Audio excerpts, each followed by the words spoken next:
গভীর রাতে হাবড়া থানা পুলিশের বিশেষ অভিযান। হাবড়া দুটি নামি দামি পানশালায় পুলিশের অভিযানে পানশালা থেকে গ্রেফতার 12 জন যুবক।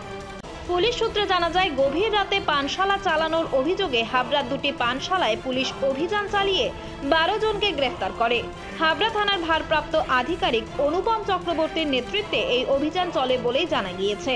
পুলিশের পক্ষ থেকে জানানো হয়, যুব সমাজকে নেশামুক্ত করতে সচেতনতা প্রচারের পাশাপাশি নিয়মিত অভিযান চালানো হচ্ছে। এরই অংশ হিসেবে এদিন হাবড়ার রাজনন্দিনী ও সোনার বাংলা হোটেলে হানা দেওয়া হয়। পুলিশ বার কর্তৃপক্ষকেও সতর্ক করেছে যাতে রাত 12টার পর পানশালা চালানো না হয়। ধৃতদের এদিন বারাসাত আদালতে পাঠানো হয়েছে। পুলিশের দাবি, এ ধরনের অভিযান ভবিষ্যতেও চালানো হবে যাতে এলাকায় নেশার ঘটনা কমানো যায় এবং জনসমাজে সচেতনতা বৃদ্ধি পায়।